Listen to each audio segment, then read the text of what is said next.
Good afternoon and Happy New Year. I'm Dennis Galucki and welcome to the 443rd Imagine Greater Buffalo program and another very great virtual Imagine lecture hosted by the Buffalo and Erie County Public Library. Thanks so much for joining us today. This program is created by the Center for the Study of Art, Architecture, History, and Nature and ImagineLifelongLearning.com. Now, this is the first Tuesday of the month, so our theme is art and creativity. And I think you'll see very quickly with our speaker and the topic, the exhibit that'll be discussed, lenses, that both art and creativity are front and center. We're going to start with our speaker shortly, but first, a little housekeeping. Everyone watching will be muted during our speaker's presentation. If you have a question, please type it into the chat box and we'll get to as many as we can. This program is being recorded. You'll be able to watch it again later on the Downtown Central Library's Facebook page and YouTube channels, and we hope you share the link with your friends and networks. Now, our featured speaker is Jessie Fisher.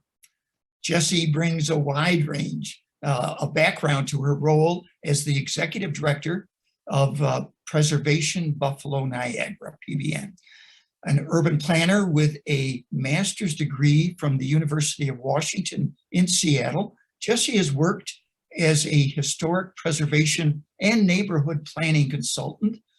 She's owned and developed at-risk and abandoned buildings and has served as the director of planning at Buffalo Niagara Waterkeeper.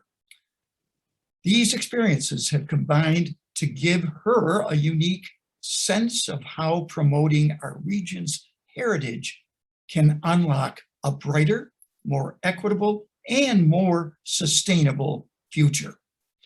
When she's not working on strengthening Western New York communities, Jessie can be found producing copious amounts of baked goods and hanging out with her husband, Scott, 4 children, 2 cats, and new puppy in her historic Buffalo home. Now, let's welcome Jessie Fisher. Jessie? Thanks, Dennis, and thanks, Erie County Public Library. For those of you who don't know, I started my professional career as a page at the Crane Branch Library. Still my favorite job to this day of all those things that are on my, resume there. But thanks so much. For those of you who are joining us today, I'm really excited to be here, and thanks, Dennis, for the invitation. I do have a little presentation, so I'm just going to share my screen, hopefully.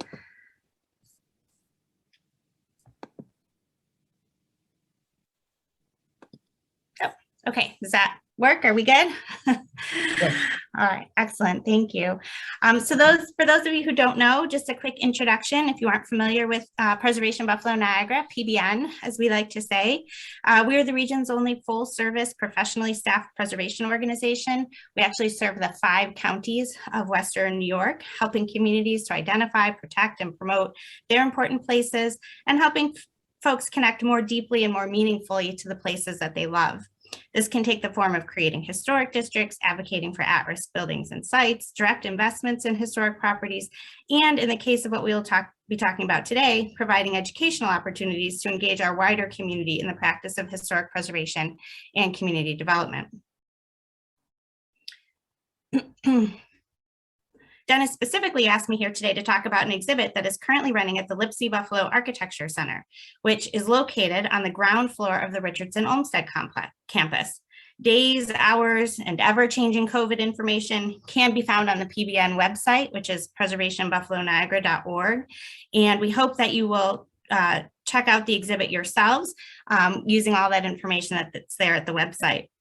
One of the elements of this program that was the most important to the partners in this collaboration was that the exhibit be as barrier-free as possible. So it is free. And we are also working on creating a website that will have all of the content from the exhibit uploaded so that, plus some bonus materials, so that folks who can't physically make it to the exhibit itself will actually have access to all of this information. The website we were hoping would be ready by now. It'll be ready by the end of the month. So you can check our website for more information on that, or sign up for our weekly e-blasts, and we'll definitely have more information as soon as the website is up and running. And before I delve more deeply into the actual exhibit itself, I did want to take a moment to note the highly collaborative nature of what we've put together here. Sometimes I think in Buffalo, we don't hear so much about organizations working together, and we really should, because we can be so much more powerful when we come together. So while I was the lead curator for the exhibit, it truly was a collaborative effort between PBN, the Albright Knox Art Gallery, the Buffalo History Museum, and the Lipsey Buffalo Architecture Center. Each organization contributed to the work of the exhibit in various manners. And of course, thank you to our sponsors, including C-SAAHN. So we can really think of this exhibit in three parts, reflected in how we laid out the physical space, which I do hope that you will come on down and see at some point. The first gallery room is actually based on an exhibit that the Albright Gallery, there was no Knox at that point, so it was just the Albright Gallery, held in January of 1940 on Buffalo architecture. In 1938, then Albright director Gordon Washburn had seen an architecture exhibit put on by Henry Russell Hitchcock in Worcester, Massachusetts, and he thought a similar type of event here in Buffalo would have a lot of traction. So he invited Mr. Hitchcock to Buffalo to do that exhibit. For those of you who are unfamiliar with him, Henry Russell Hitchcock is generally regarded as the father of modern architectural history. He was born in 1903 and went on to become a leading scholar in the field of architecture, teaching at Smith College, NYU, Yale, and Harvard, published over a dozen books along with many other articles, and being an editor and contributor on many others. This is actually my copy of one of his seminal architectural history books that I used in graduate school. And a lot of us of a certain age used his books as textbooks. So in many, many ways, he really wrote the book on American architectural history, as well as modern architectural history, and especially relevant and interesting to those of us here in Buffalo. He is credited in a lot of corners with reviving Louis Sullivan's place in the architectural canon, as well as cementing the places of Frank Lloyd Wright and H.H. Richardson as true American masters. And he really did devote a lot of his career to understanding and bringing up the works of those architects. And I think that has some relevance and resonance for those of us here in Buffalo. So the original 1940 exhibit that the Albright Knox put on contained over 120 large format photographs that were all taken by the gallery's photographer at the time. We did not have that kind of space, nor was it necessarily our intention to simply re-put on the 1940 exhibit. So what we did in Gallery Room 1 was we tried to give you a sense of and a feeling of what that 1940 exhibit was all about. So Henry Russell Hitchcock divided the architectural time periods in Buffalo into 4 distinct time periods. So you can see them here on your screen. He also worked with the University of Buffalo to create these maps of each of those time periods. And then he did a write-up. And I've condensed the write-up to sort of the key elements. We've included each map from each time frame, and then a selection of buildings that he points out in his text as probably the most important in some ways in that time frame. And then he did little write-ups, descriptions of them. And so we included a selection of those here. And then here you can see this is the photograph that was included of the Albright in the original exhibit. We also do have hanging on the walls a small selection of those actual original photographs. So you can see how they were presented in 1940. They're the actual 1940 maps and everything else that were there. We have a case here that actually contains the original correspondence between Hitchcock and Gordon Washburn, as well as some of the books and research materials that Hitchcock used when he was looking at Buffalo and looking at Buffalo's architecture. So we really tried to give you a sense of what that 1940 exhibit was all about. In this gallery space as well, we did put up a large format screen, which scrolls through every single one of the 120 buildings that were included in the original 1940 exhibit. So if you really want to, you can sit there and see each building and read his descriptions. And like I said, eventually that will be on a website and available to everybody to use.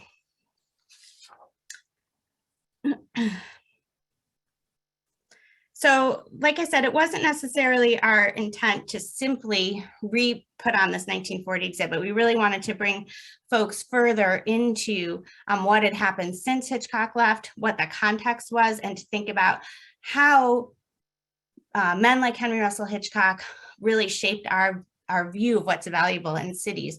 So as you move through the exhibit, you go through some hallways, and we tried to give you a sense of sort of the changing Buffalo as we went through.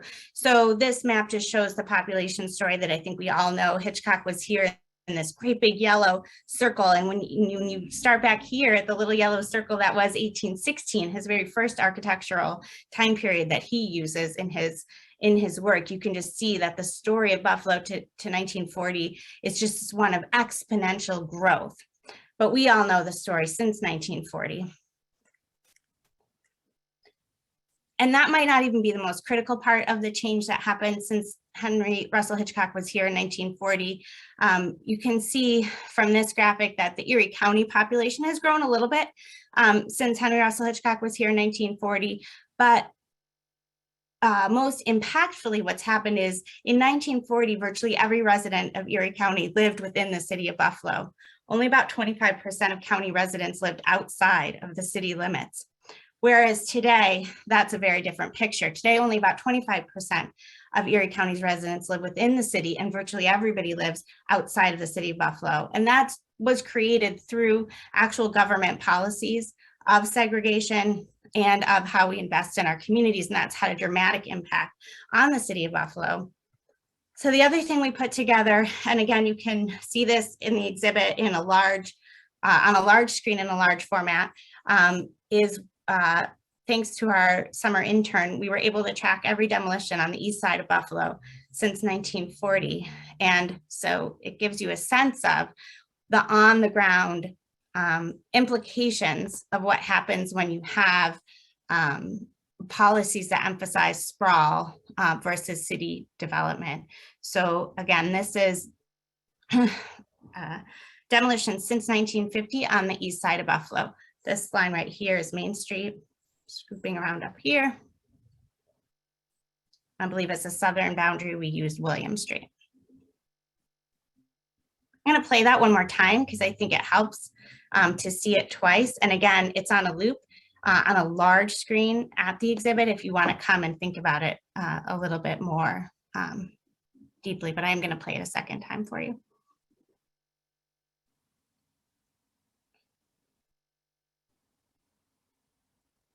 And again, we just think it's important to point out that how we value places, how we value communities has had real physical consequences for our neighborhoods and for our families who live in them.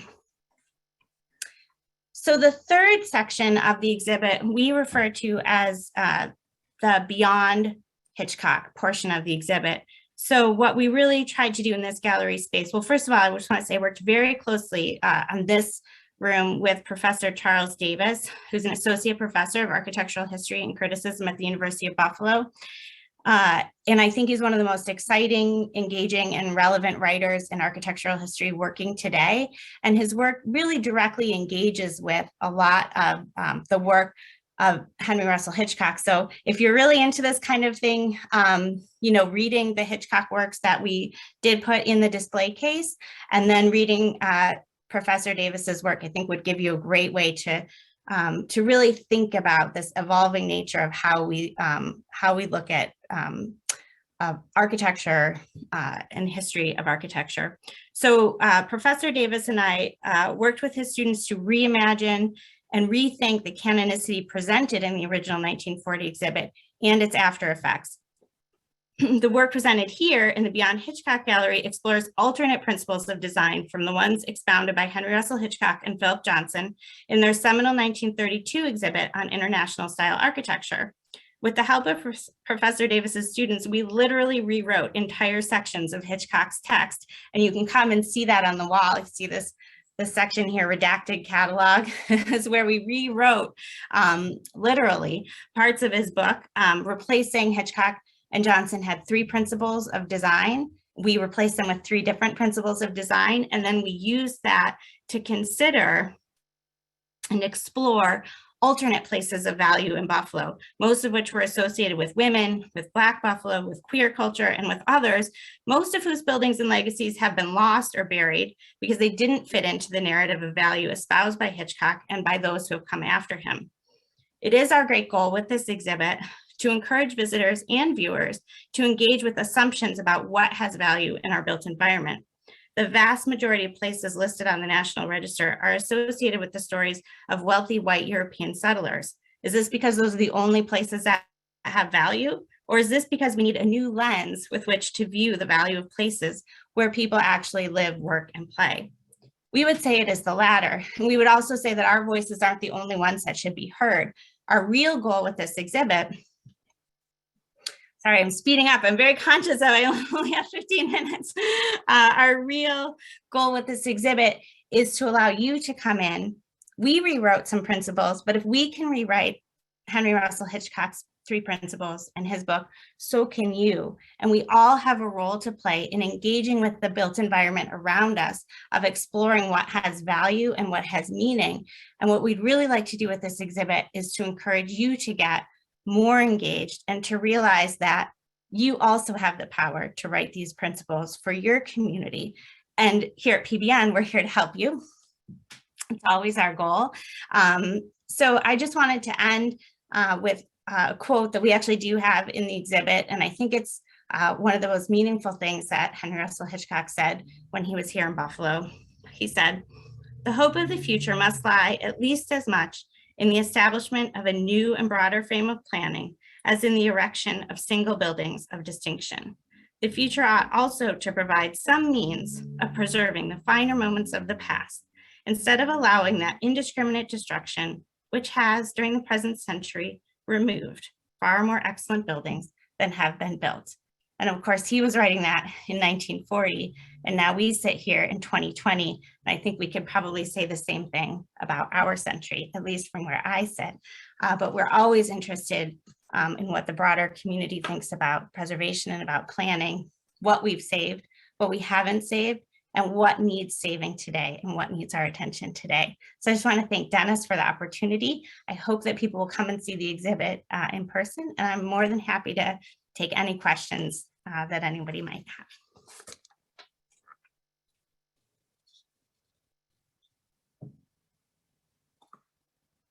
Oh, and I'll stop sharing my screen.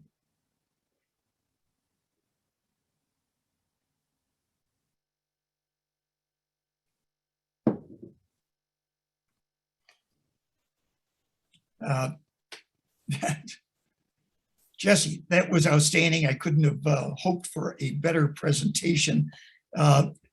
So far, let's focus on the exhibit itself. You went through the holiday season. When is it open? When, how, and where exactly in the Richardson Complex? Describe how folks can get to see this and when they can get to see it. I think that's the number one question we have is, where do we go exactly? So the Lipsey Buffalo Architecture Center, this is actually the first exhibit that's being held there. And unfortunately, well, fortunately for the building, unfortunately for our little exhibit, there's also quite a bit of construction going on right now, which is good news for that building as plans are moving forward to reopen both the hotel as well as other spaces in the building. So essentially, the Richardson Olmsted Campus, H.H. Richardson State Psychiatric Hospital, which is featured in the exhibit, obviously. If you come as if you were coming to the old Hotel Henry, so sort of that space between Buff State and the Richardson, and you just pull in, there's a parking lot there. The parking lot is open to the public. It looks a little bit construction-y, but it is open to the public. And then you just walk right in those main glass doors and you will see it. It's on the ground floor directly opposite where you'll enter the building. We have put up some larger signage. So those of you maybe who were visited the first week we were open and were a little confused about where to go, we have added some larger signage to the exterior, which hopefully will guide you there.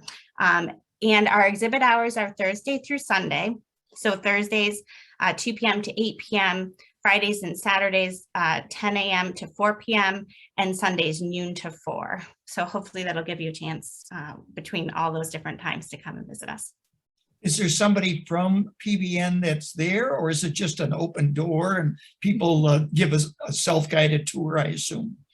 It is staffed, so it won't always be a PBN staff. Like I said, it is a collaboration between PBN, between the Lipsey Architecture Center, the Albright, and the Buffalo History Museum. But our goal for each of the opening time periods is to have 2 staff members there. So it might not always be somebody from PBN, but it will be the docents and the staff from each of the various exhibits who'll be there and can answer questions. And well, that's but you're also free to just wander and contemplate, because especially in the Beyond Hitchcock room, there is a lot of density of material there, and I do recommend coming and sitting with the material for as long as you can. And while people, Leah, we can see what's going on, but I'll ask this one question. The wooden model, it's much larger than a ping pong table model, is the best comparison I can make it, but it's a giant, is to scale of every house on the east side. Where's this stored normally? It's the first time I had seen it publicly, and it's an incredible work of art. Oh, sorry. And I know, Dennis, you did ask me to say something, and I forgot when I was putting my notes together. Yeah, so in the Beyond Hitchcock room, in addition to the elements that are on the walls, the more sort of maybe traditional gallery spaces, there is, as Dennis said, a large scale model of not quite the whole east side, but the Hamlin Park neighborhood and the neighborhoods that the Kensington Expressway runs through. And that model, it's a large scale model. It is, as Dennis said, it's really engaging. It took 4 of us 3 hours to move it into the spot. We had to dismantle it and then put it back together. It is usually housed at the Hamlin Park Business and Taxpayers Association building, which is not, which is only open for community meetings and such. So this probably is most people's major opportunity to come and see that model and engage with it. And it shows the Restore Our Community Coalition's proposal to deck over a portion of the 33 and return it to use as Humboldt Parkway for certain sections of it. And as some people know, that is an ongoing conversation in our community about how do we heal neighborhoods and places that have been impacted by the highway building that occurred in our community. And so this is a great way to both get a sense of how that highway disrupted this community and the current ongoing nature of the community's advocacy for itself to change that impact. Well, thank you so much, Leah. We've got a wonderful audience. A lot of interesting people in our community are participating. What questions might we have? The first question is, in addition to the architectural losses, can you speak to the environmental consequences of raising buildings versus reuse? Yeah, it's very, very significant. So up to about 40% of all natural resource extraction in the globe goes to building new buildings. So every time we put up a new building, we are removing trees, we are taking sand from places, we are really impacting the environment. It's also the building and the construction and demolition industry is one of the largest carbon producing sectors in the world. And so if we don't get a handle on what we're building and how we're building it, that is one of the major contributors to climate change that we have right now. Preservation is not just important because we love these places or these buildings are pretty, but it really does have the opportunity to be a part of the global conversation on climate change and reuse of buildings. I always say I have 4 kids. My kids would be horrified if you throw a pop can in the garbage, right? Like, who does that? And yet every day it's become acceptable to just throw entire buildings in the garbage and not think about the impact that that's having on our environment. So definitely we encourage people to think about the connections between global climate change and global resource extraction and extinction events for various species in relationship to the built environment, and know that the greenest building is the one that is already built, and we have an obligation to future generations to protect what we've already used in terms, every house in the city of Buffalo basically is built from an old growth forest. So when you tear one down and you throw it away, it's like you're tearing down that old growth tree all over again. Will the exhibit move to a location easier to reach by public transportation? Well, I mean, the Elmwood bus in number 20 does go right to it, and that bus goes right downtown. It also goes north, and there is transit on Forest.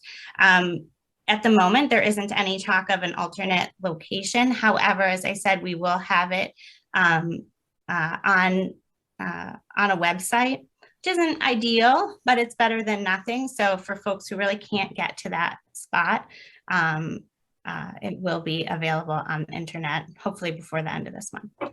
Great. And just to reiterate, if you can get to Buff State College, you're at the exhibit. The back side of Buff State College is in effect a back door of the Richardson Complex, the architecture center that this is exhibited at.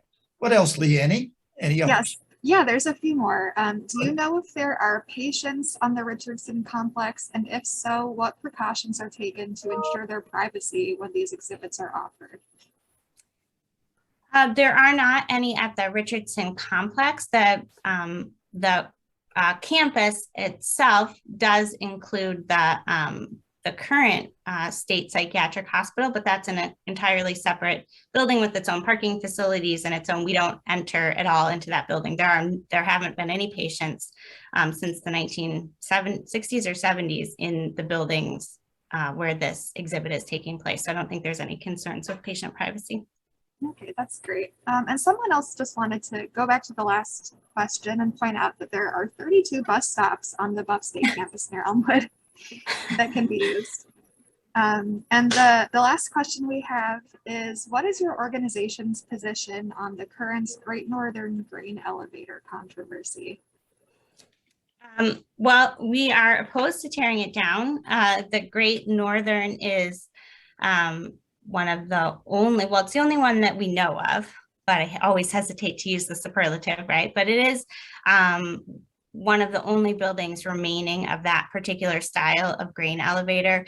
It's interesting, Henry Russell Hitchcock in his work, when he came to Buffalo, did write extensively about the grain elevators. Several of the grain elevators are specifically called out, and we included in the, well before this controversy erupted and we were doing the planning. So we did include several of his writings on grain elevators in the exhibit, as well as a couple of different photographs of various elevators. And it's no small thing to say that Buffalo is the largest extant collection of grain elevators in the world.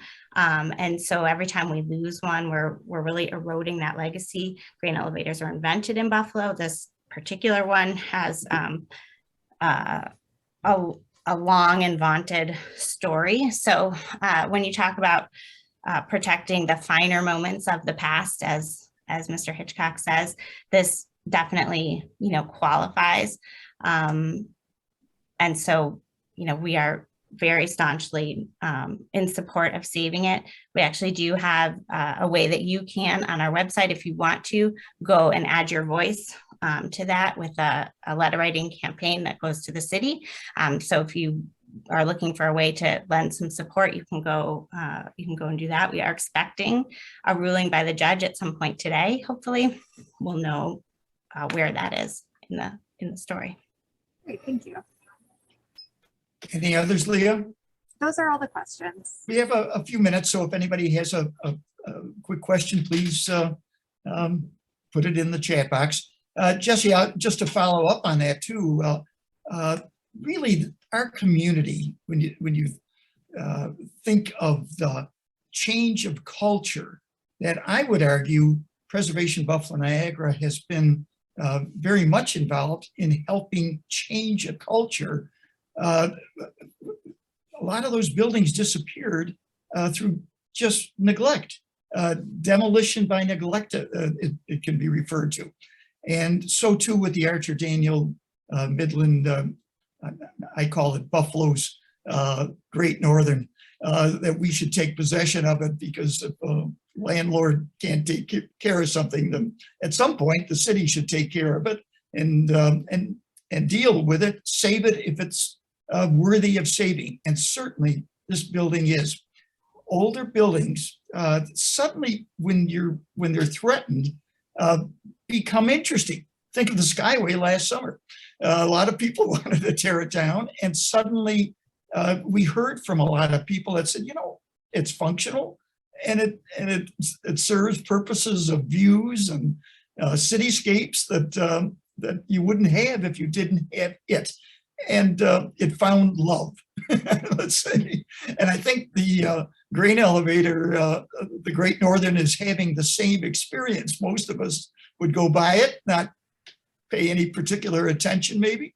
And then suddenly it's worthy of saying it's a storyteller about our identity as Buffalonians. And it's a major storyteller, and therefore worthy of the effort to try to keep it. And when people step up and try to come up with solutions, and the company, I'm all for corporations, believe me, spent a business as an investment advisor in that world. But when a company doesn't regard the community's points of view, interest in helping, that's frustrating. That's more than frustrating, that's shameful. And so that's my own particular view, I'll so state, but it reinforces, I think, the great coordinating effort that PBN has done, and others, Tim Thielman, others that have really done yeoman's effort during the Christmas holidays, I might add, to preserve something. If people don't agree with it, fine, but for those that do, hats off to you like that. Yeah, absolutely. And I think that question of demolition by neglect is probably one of the larger questions that we face as a preservation community.